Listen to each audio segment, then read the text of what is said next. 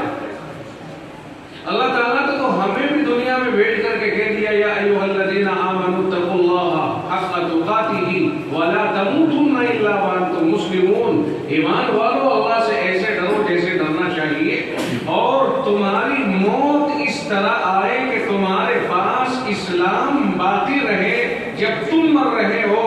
تو جس طرح دنیا میں تمہیں بھیجا گیا تھا، حدیث پاک کی نے وضاحت کی کل مولود یولد علی الفطرہ، ہر پیدا ہونے والا بچہ فطرت سلیمہ پہ پیدا ہوتا ہے۔ اللہ تعالیٰ اس کے اندر اسلام پیدائشی طور پر، ایمان پیدائشی طور پر اس کے اندر اس طرح قبول کرنے کی صلاحیت پیدا کر دیتا ہے کہ اگر کوئی دوسرا ماحول اس کو نہ ملے تو سیدھا اسلام ہی کو قبول کرے گا، چاہے وہ کسی بھی گھر میں پیدا ہونے والا بچہ کیوں نہ ہو۔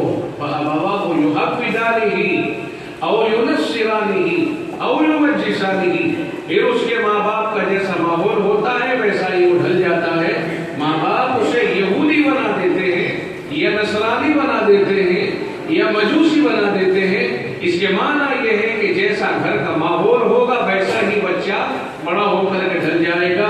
ورنہ اللہ تعالیٰ جب اسے پیدا فرما رہا ہے تو اس کے اندر ساری چیزوں کو ایک نمبر کا رکھ کر کے پیدا فرما رہا ہے، ہر چیز سلیم ہے، ہر چیز میں حق کو قبول کرنے کی صلاحیت ہے۔ پیدا ہونے والا بچہ کسی بھی گھر میں کیوں نہ پیدا ہو، اس کے اندر اللہ تعالیٰ سلامتی تباہ رکھ کر کے اس کو پیدا فرماتا ہے، بعد میں چل کر کے ماحول سے متاثر ہو کر کے آج بھی بکھر جاتا۔ تو جس امانت کو اللہ تعالیٰ نے ہمارے اندر رکھ کر کے ہمیں بھیجا ہے اور ہمیں باقاعدہ اسلام کو قبول کرنے کی صلاحیت رکھ کر کے اللہ تعالیٰ نے بھیجا ہے، اسی چیز کو اللہ آخر میں مانگتا ہے کہ تمہاری زندگی اس طرح گزرے کہ جب تمہاری موت آئے تو اسلام تمہارے اندر ہونا چاہیے۔ کہیں ایسا نہ ہو کہ اسلام سے ہاتھ دھو بیٹھو ماحول سے متاثر ہو کر۔ تو بہرحال میں آج یہ کر رہا تھا کہ اللہ تعالیٰ نے دین کو اپنے پاس سے اپنی مرضی سے بھیجا ہے، اس کے اندر کسی طرح کا کوئی تغیر قابل قبول نہیں ہوگا۔ رب کہتا ہے ان الدین عند اللہ الاسلام، دین اصل میں اللہ کی طرف سے آیا ہے اور وہ ہے جو اسلام ہے، دین اصل میں اسلام ہے۔ پھر فرمایا وَمَن يَبْتَغِ غَيْرَ الْإِسْلَامِ دِينًا فَلَن يُقْبَلَ مِنْهُ، جو آدمی دین اسلام کے علاوہ کسی اور طریقے کو پسند کرے گا اللہ کے یہاں اسے قبول بالکل نہیں کیا جائے گا۔ بس اللہ نے تو اسلام دے دیا، اسی پر تمہیں رکھنا چاہتا ہے اور اسی پر تمہیں مارنا چاہتا ہے۔ ہمارے ماحول نے اگر ہمیں گندا نہ کیا تو انشاءاللہ العزیز اللہ سے دعا کریں اللہ تعالی ہمیں اسلام پر ہی زندہ رکھے اور ایمان اور اسلام کی حالت میں ہی ہمیں اٹھائے۔ زندگی بھر اچھے کام کرتے رہو، کوشش تو یہی کرتے رہیں ہم کہ اگر اچھے کام کرتے رہیں تو پھر امید کی جا سکتی ہے اللہ کی ذات سے کہ اللہ تعالیٰ پھر ہمیں کلمے کی توفیق عطا فرمائے گا، اللہ تعالیٰ ہمارے ایمان کی حفاظت فرمائے۔ تو اس مہینے میں رسول اکرم صلی اللہ علیہ وسلم کی ولادت ہوئی اور وفات بھی ہوئی۔ وفات و ولادت کا سنگم علامت اس بات کی ہے کہ اعتدال قائم رہنا چاہیے، افراط و تفریط نہیں ہونی چاہیے۔ اب دیکھیے دو چیزیں ہیں، میں آپ کے سامنے ذرا سا عرض کر دوں، ایک ہے ولادت اور ایک ہے مقصد ولادت۔ ایک ہے رسول اکرم صلی اللہ علیہ وسلم کی ولادت اور ایک ہے مقصد ولادت۔ دیکھیے آپ کی پیدائش ہوئی کیوں ہوئی، یہ ہے مقصد ولادت۔ کیوں ہوئی، کس مقصد سے ہوئی، آپ دنیا میں تشریف کیوں لائے، اللہ نے آپ کو آخر پیدا کیوں فرمایا، اس پیدائش کے پیچھے کیا کوئی مقصد ہے، یہ جو ہی پیدا ہو گئے۔ تو دیکھیے ایک ولادت ہوئی اور ایک مقصد ولادت ہوئی۔ ولادت اس کے اوپر جتنا بولا جائے کم ہے، زندگی پر بولتے رہیے، ایمان تازہ ہوتا جائے گا، لیکن 40 سال تک کا جو رسول اکرم صلی اللہ علیہ وسلم کا زمانہ ہے وہ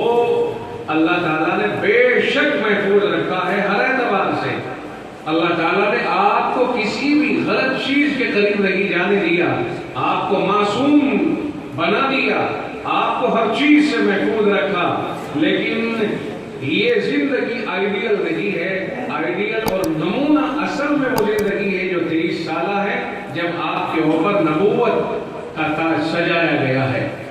ہم نے دیکھا کہ پوری زندگی آپ کی محفوظ ہے.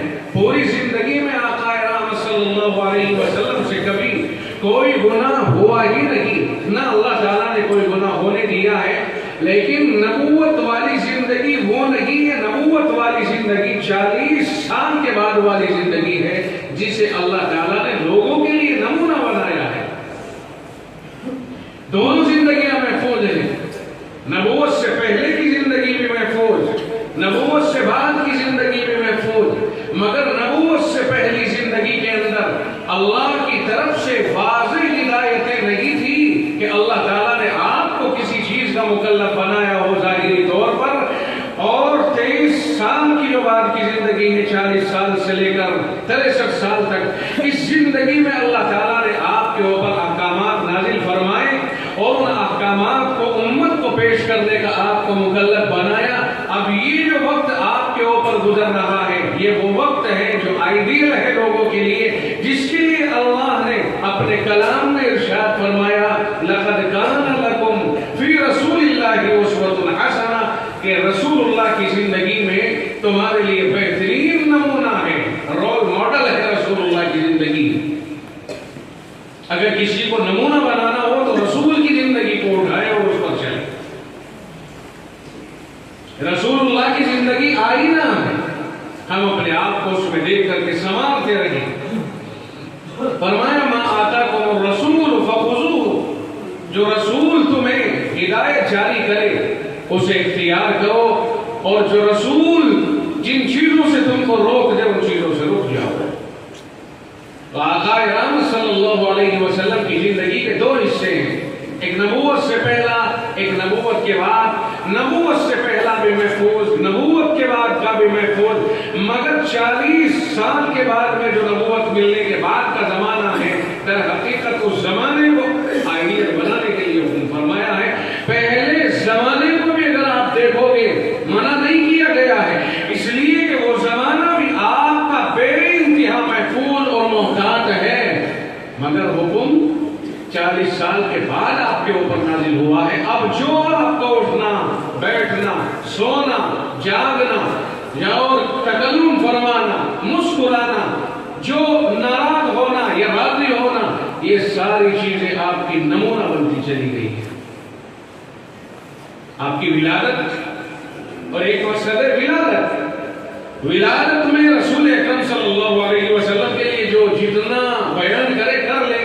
آپ کی ولادت ہوئی بے شک عبد المطلب کے گھر، آپ کے ابا عبداللہ، آپ کے دادا عبد المطلب، آپ کی والدہ ماجدہ آمنہ، آپ کی پیدائش فجر صبح صادق کے وقت میں ہوئی. عجیب و غریب انداز اللہ رب العزت نے آپ کو پیدا فرمایا.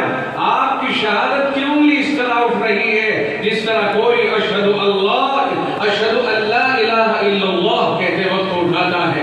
یہ ساری چیزیں آپ کو اللہ نے مختون پیدا فرمایا ہے. اللہ نے آپ کی والدہ ماجدہ کے اوپر بھی بڑا سایہ فرمایا تھا کہ جس وقت میں آپ اپنی والدہ کے بدن میں پرورش پا رہے ہیں، اس وقت میں اللہ نے بڑی حفاظتیں فرمائی. اگر کسی پتھر کے اوپر پیر پڑ جاتا تو اللہ تعالیٰ اسے روئی کے گالے کی طرح نرم فرما دیتا، تاکہ پرورش پانے والا مہمان کسی طرح کی تکلیف میں مبتلا نہ ہو سکے. آپ کی والدہ ماجدہ اگر کنویں کے اوپر پانی بھرنے کے لیے جاتی ہیں تو تمام عورتیں پانی بھرتی ہیں، کنویں میں رسی ڈال کر ڈول ڈال کر کھینچتی ہیں طاقت کے ساتھ. لیکن جب آتا ہے نمبر حضرت آمینہ کا، آپ کی والدہ ماجدہ کا، تو رب ذوالجلال کو یہ گوارا نہیں ہوتا کہ آپ کی والدہ کو آپ کی پرورش کے زمانے میں کوئی تکلیف اٹھانی پڑے. ادھر آپ کے ڈول ڈالنے کا نمبر آتا، ادھر پانی جوش مار کر کے کنویں کے کناروں تک آ جاتا، تاکہ آپ کے ہوتے ہوئے والدہ ماجدہ کو مشقت نہ اٹھانی پڑے، کہیں اس مشقت کا اثر آپ تک نہ پہنچ جائے. آپ کی ساری زندگی عجیب و غریب آپ کی پیدائش، آپ کی پرورش، آپ کی نشو و نما عام بچوں سے علیحدہ، آپ ابھی بچپن میں ہیں کہ بڑے بچوں کی طرح سے طاقتور اور نشو و نما کے اعتبار سے توانا ہوتے گئے۔ آپ صلی اللہ علیہ وسلم کو اللہ تعالیٰ نے ہمیشہ بڑی حفاظت کے ساتھ رکھا۔ حضرت حلیمہ سعدیہ کے ساتھ میں مختصر کر کے بہت مختصر کر کے بات کو کہنے کی کوشش کروں گا۔ بڑی برکتیں ہیں رسول اکرم صلی اللہ علیہ وسلم کی۔ مکہ مکرمہ میں اور اطراف میں رواج تھا کہ بچوں کو لے کر کے چلے جایا کرتے تھے پرورش کرنے کے لیے۔ میرے محبوب کو کس نے پہچانا؟ آئے ہائے، رسول اکرم صلی اللہ علیہ وسلم کو اللہ تعالیٰ نے ایسے گھر میں پیدا فرمایا جو عزت کے اعتبار سے بلندیوں کے اوپر تھا، لیکن آپ کی پیدائش اس طرح کی کہ آپ کو والد کا سایہ حاصل نہیں ہوا، والد کا سایہ حاصل نہیں ہوا۔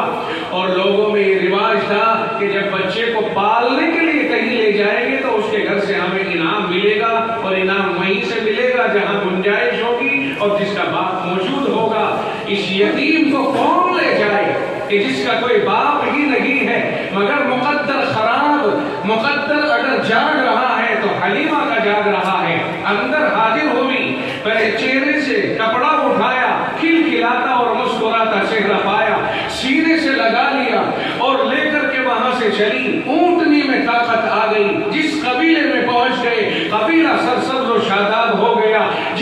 جس گھر میں پہنچے بکریوں کے تھنوں میں دھول اتر آیا۔ حلیمہ کی بکریاں اگر جنگل میں جاتی ہیں، جدھر جائیں ادھر ہریالی ہے، شادابی ہے، عجیب و غریب منظر ہے۔ اور اگر بکریوں ایک دن ایسا ہوا کہ رسول اکرم صلی اللہ علیہ وسلم نے بچپن میں جب بولنا آ گیا، آپ نے اپنی رضائی ماں سے درخواست کی اور ضد کی کہ میں اپنی بہن شیما کے ساتھ جنگل میں بکریوں کو چرانے جاؤں گا۔ ابھی چھوٹے ہیں مگر جسم تو چونکہ دوسروں کے مقابلے 2 گنا بڑھ رہا ہے نا۔ اگر آپ 2 سال کے ہیں تو 5-6 سال کے بچوں کی طرح سے طاقتور اور بڑے ہیں۔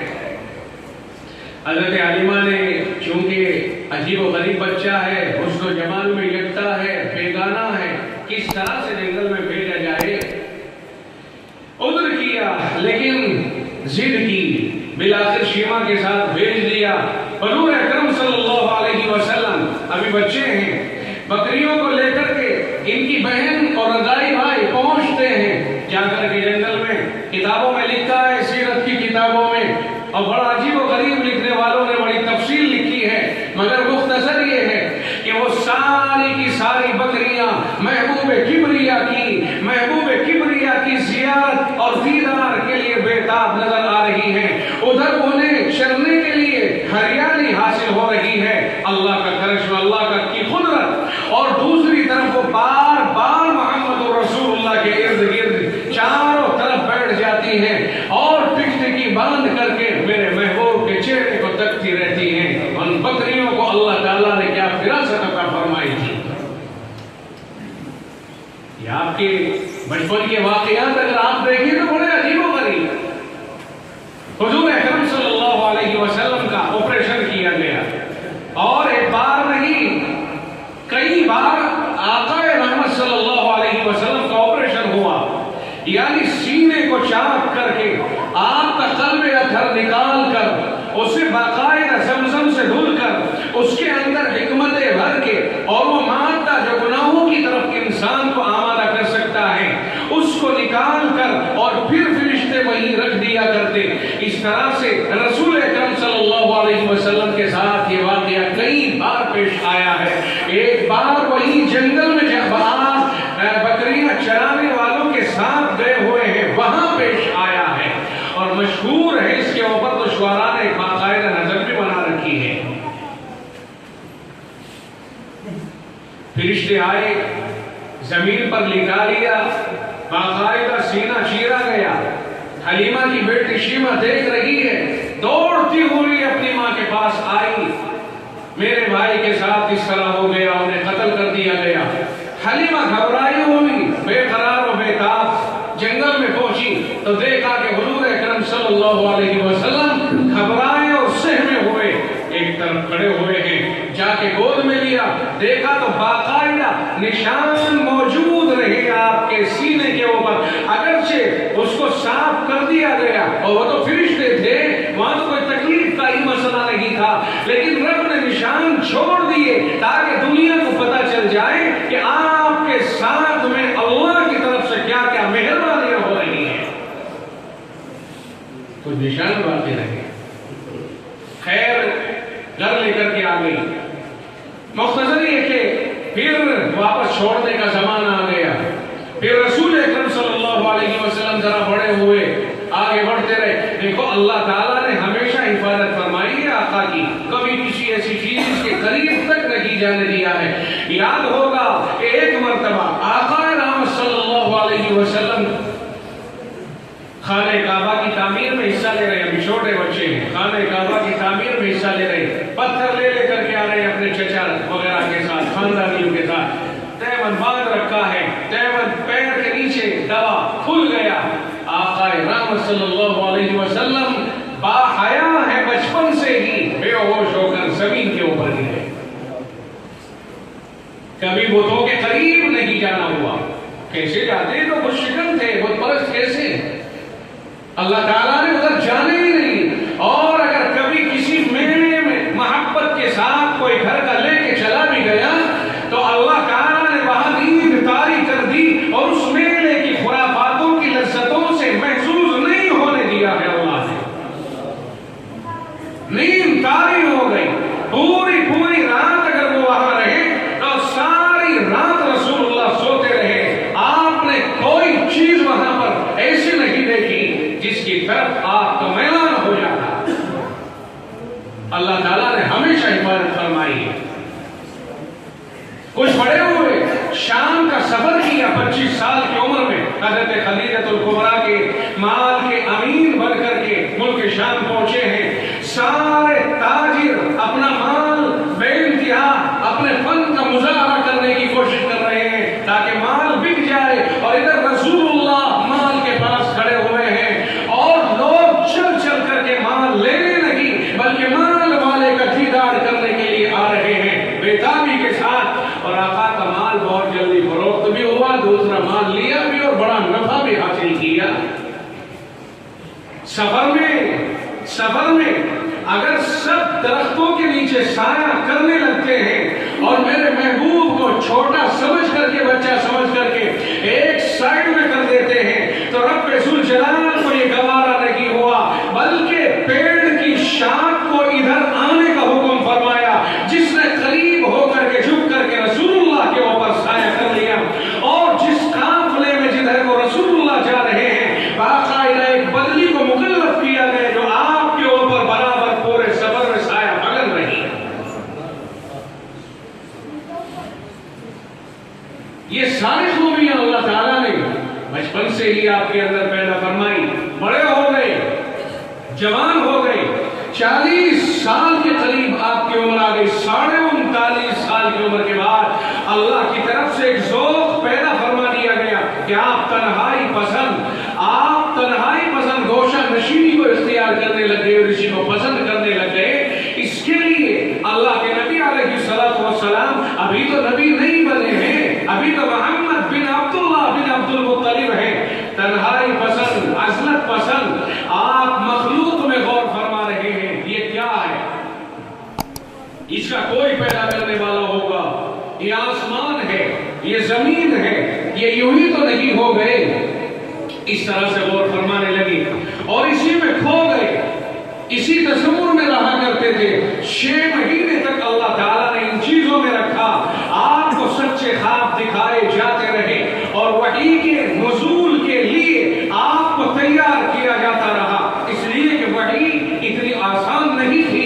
وحی الہی کا جو وزن ہے اس طرح ہوتا تھا کہ جب آپ کے اوپر وحی نازل ہوتی آپ باوزن ہو جاتے، آپ کپکپانے لگتے، آپ کا چہرہ انور متغیر ہو جاتا، آپ کے اوپر سخت سردیوں میں پسینہ آ جاتا، آپ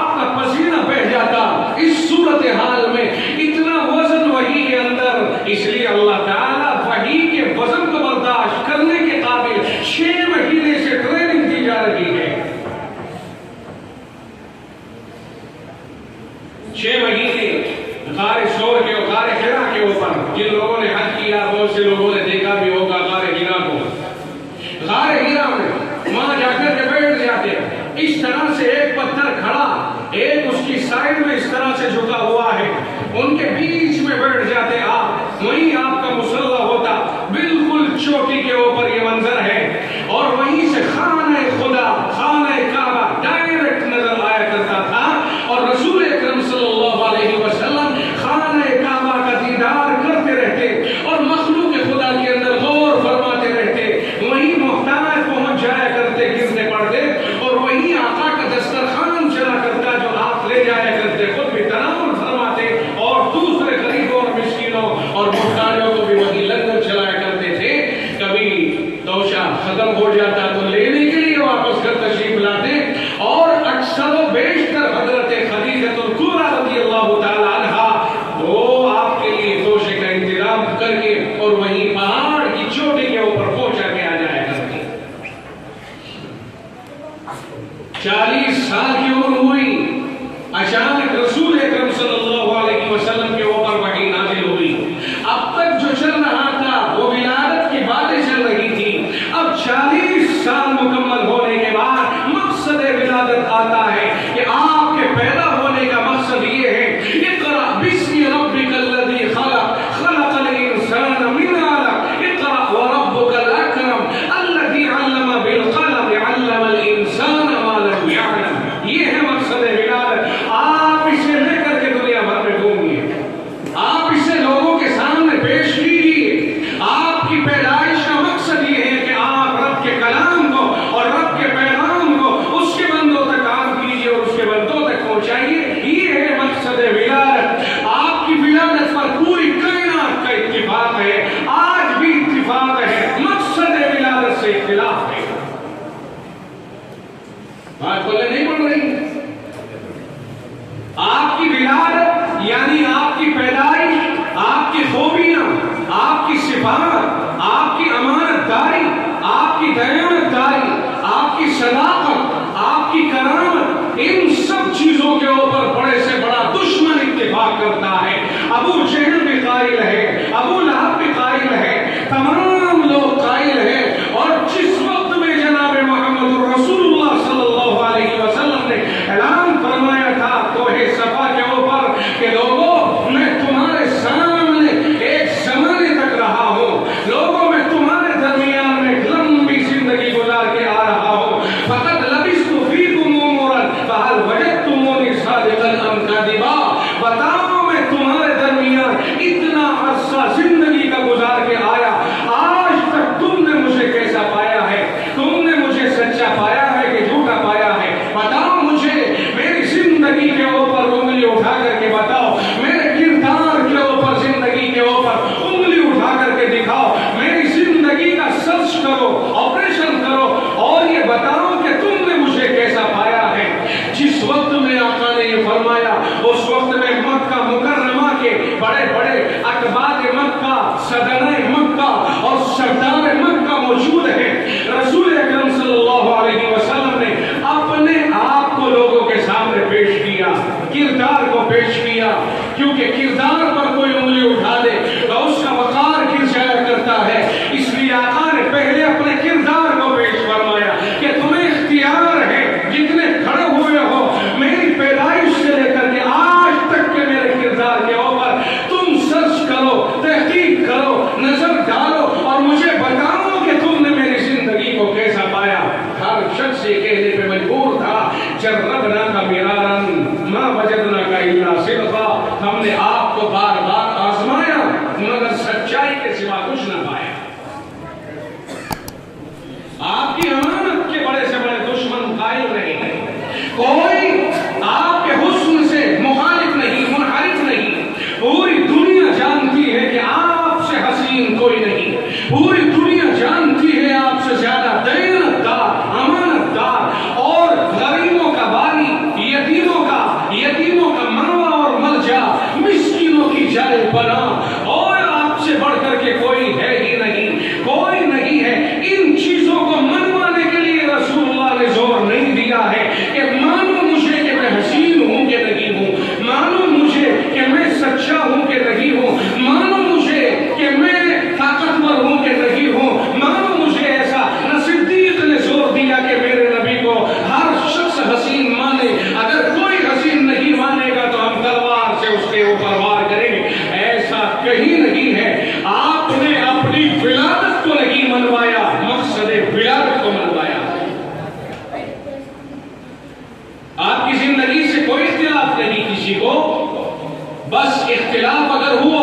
تو کہاں کر کے ہوا؟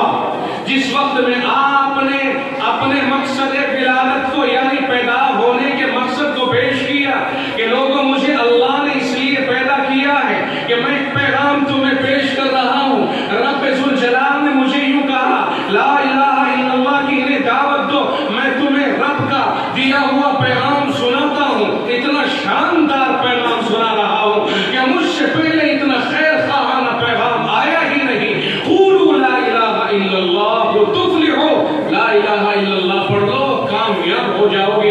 اب ہے مقصد ولادت، آپ کی ولادت ہوئی 40 سال تک کسی کو اختلاف نہیں رہا ہے، ہر شخص آپ کا گرویدہ ہے. اگر اختلاف ہو رہا ہے فیصلہ رسول اللہ کر رہے ہیں. مکہ مکرمہ میں خانہ خدا کی تعمیر ہو رہی ہے. جس وقت میں حجر اسود کو نصب کرنے کا وقت آیا، ابھی رسول اللہ رسول نہیں بنے ہیں، رسالت ملنے سے پہلے کا موقع ہے. اختلاف ہو گیا اور اس فضیلت کو حاصل کرنے کے لیے ہر قبیلہ چاہتا تھا کہ میں اس فضیلت کو حاصل کروں کہ اپنے ہاتھ سے اٹھا کے اس حجر اسود کو پتھر کو خانہ کعبہ میں نصب کروں. اس پہ اختلاف ہو گیا، تلواریں نکل آئی اور اتفاق کی کوئی صورت نظر نہیں آ رہی تھی کہ اچانک یہ بات سامنے آئی اور یہ تجویز کہ دیکھو ابھی ٹھہر جاؤ، انتظار کرو، اور کل جو بیت اللہ میں سب سے پہلے آئے گا وہی ہمارا فیصل ہوگا. ہو گیا، وقت طے ہو گیا، انتظار لگ گیا. دیکھا کہ سب سے پہلے جو ہستی آ رہی ہے وہ محمد رسول اللہ صلی اللہ علیہ وسلم کی ذات گرامی ہے. ابھی تک آپ کو رسالت نہیں ملی، یہ نبوت اور رسالت سے پہلے کا واقعہ ہے. لوگ دیکھ کر کے خوش ہو گئے، کہنے لگ گئے کہ بہت اچھا ہوا اور آنا مبارک اور فیصلہ صحیح ہوگا، ہم سب کو اتفاق ہے. آقا نے فرمایا ایک چادر لے کر کے آؤ. چادر آئی، اس کے اندر آقا نے اپنے ہاتھ سے اٹھا کر کے وہ پتھر رکھا اور اس کے بعد فرمایا کہ ہر قبیلے کا سردار آئے اور چادر کے پلوں کو پکڑے اور یہاں سے اٹھا کر کے وہاں تک لے کر کے چلے. اس طرح سے سب کو خوشی ہوئی کہ سب کا حصہ اس میں ہو گیا. پھر وہاں جانے کے بعد آپ نے اپنے ہاتھ سے اٹھایا اور وہاں رکھ دیا. سب خوش ہو گئے کہ آپ نے خوریزی سے سب کو بچا لیا. وہ انصاف ہوا، لوگ آپ سے انصاف طلب کیا کرتے تھے، اختلافات میں آپ قضایا کا تسویہ فرماتے تھے. یہ ساری صورتحال، لیکن کوئی اختلاف نہیں ہے کسی کو. آج جب رسول اللہ صلی اللہ علیہ وسلم نے جمع فرمایا اور یہ کہا لا الہ الا اللہ پڑھ لو، اب آپ نے اپنی پیدائش کا مقصد سامنے رکھ کر کے پیغام پیش کر دیا. اپنے گھرانے کے لوگوں کو، اپنے خاندان، اپنے قبیلے، اپنے کنبے کے لوگوں کو، اپنے بڑوں اور چھوٹوں کو، اپنے خیر خواہوں کو کہ لوگوں آؤ، اب میرے پیدا ہونے کا مقصد سامنے آ گیا ہے. میں اس لیے پیدا ہوا کہ تمہیں میں ان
مقصد ولادت سامنے آتے ہی سب سے پہلے ہاتھ میں پتھر لے کے سامنے آئے. اب ہمیں کیا کرنا ہے؟ ہمیں ولادت کے ساتھ ساتھ مقصد ولادت پر زیادہ زور دینا ہے کہ رسول اللہ دنیا میں کیوں تشریف لائے. آقا رحمت صلی اللہ علیہ وسلم کا لوگوں سے اختلاف ہی کیا تھا؟ ارے اختلاف یہی تھا نا کہ آپ کے پیغام سے ان لوگوں کی بھاونائیں ٹچ ہو رہی اور ان پر فرق پڑ رہا تھا. جو ان کے عقائد، جو ان کے حالات، جو ان کے معاملات تھے، ان سے آپ کا پیغام ٹکرا رہا تھا، ورنہ جھگڑا ہی کوئی نہیں تھا. اور اسی لیے رب نے کہہ دیا وَمَا يُكَذِّبُونَكَ وَلَكِنَّ الظَّالِمِينَ بِآيَاتِ اللَّهِ يَجْحَدُونَ. میرے محبوب، یہ آپ کو نہیں جھٹلا رہے ہیں، ولادت کو نہیں جھٹلا رہے ہیں. وَمَا يُكَذِّبُونَكَ، یہ آپ کو نہیں جھٹلا رہے ہیں. 40 سال تک کی زندگی کا ریکارڈ نہیں جھٹلا رہے ہیں. وَلَكِنَّ الظَّالِمِينَ بِآيَاتِ اللَّهِ يَجْحَدُونَ، لیکن یہ ظالم تو اللہ کی آیتوں کا انکار کر رہے ہیں. تو یہ کیا چیز ہے؟ یہ ہے مقصد ولادت. جب اللہ نے اپنا پیغام رسول اللہ کو دیا کہ جاؤ لوگوں میں پہنچاؤ، اب تقابل ہوا. اب آپ کو جھٹلا رہے ہیں، یہ تو جھوٹا ہے، یہ تو مکار ہے، یہ تو فلاں ہے. در حقیقت یہ آپ کو جھٹلانا نہیں ہے بلکہ اللہ کے کلام کو جھٹلانا ہے. اب مسئلہ آیا نا، شرابی آزاد تھے شراب پینے میں، قرآن آیا فرمایا شراب چھوڑ دو، ٹکراؤ ہو گیا ہے. جوا کھیلنے میں آزاد تھے، کلام آیا جوا چھوڑ دو، ٹکراؤ ہو گیا. تمام کے تمام لوگ آزادی سے زندگی گزار رہے تھے، لیکن مقصد سامنے آیا نبوت کا، ٹکراؤ ہو گیا. لوگوں حرام کھانا چھوڑ دو، سود کھانا چھوڑ دو، ماں باپ کی نافرمانیاں چھوڑ دو، رشوتیں لینا چھوڑ دو، مردار کھانا چھوڑ دو، ایک دوسرے کی ہتک کرنا چھوڑ دو، کسی کا مال ظلمن کھانا چھوڑ دو، یتیموں کا مال کھانا چھوڑ دو. یہ ساری چیزیں جب آئی اس لیے مقابلے پر کھڑے ہو گئے. مقصد ولادت کا مقابلہ ہوا ہے، ولادت کا مقابلہ نہیں ہوا ہے. ولادت پر بھی زور دیا جائے، ایمان پیدا ہوتا ہے، مگر مقصد ولادت کو نہ بھولا جائے. حضور اکرم صلی اللہ علیہ وسلم سے بڑھ کر کہیں کوئی نہیں، ہر خوبیوں کے مالک آپ ہی ہیں. کون سی ایسی خوبی ہے جو رسول اللہ میں نہ پائی جا سکتی ہو؟ اور ہر وہ خوبی جو آپ میں پائی جاتی ہے، جب پائی جاتی ہے تو پھر کیا وجہ ہے کہ رسول اللہ ہمارے محبوب نہ ہو؟ اس لیے کہ محبوبیت کی علامتیں 4 ہوتی ہیں. کیا کیا؟ قرابت، جمال، کمال اور احسان. یہ 4 چیزیں ہوتی ہیں. کسی کو بھی محبوب بنانے کے لیے 4 چیزیں ہوا کرتی ہیں. 4 چیزیں ہوا کرتی ہیں. یا تو اس کا قریبی رشتہ دار ہو تو قربت کی وجہ سے آدمی محبت کرتا ہے، یا پھر کسی کا کمال کسی کے سامنے آ جائے، اس کمال کی بنیاد پر محبت کرتا ہے، یا پھر اس کا حسن و جمال سامنے آ جائے اس کی وجہ سے محبت کرتا ہے، یا پھر اس کا کوئی احسان ہو اس کی وجہ سے محبت کرتا ہے. اور ان 4 چیزوں میں رسول اکرم صلی اللہ علیہ وسلم بدر عدم تھے. یہ 4 چیزیں رسول اللہ میں بدر عدم تھی. سمجھنا خوب اچھی طرح سے مختصر لفظوں میں، کیونکہ بات ربیع الاول کے مہینے میں چل رہی ہے تو تھوڑا سا آپ کو اس عنوان سے بھی کچھ بتاتا چلوں. اگر وقت تھوڑا سا لمبا ہو جائے تو معذرت خواہ ہوں گا. نبی اکرم صلی اللہ علیہ وسلم کو اللہ تعالیٰ نے ہر خوبی سے نوازا ہے. قرابت، جمال، کمال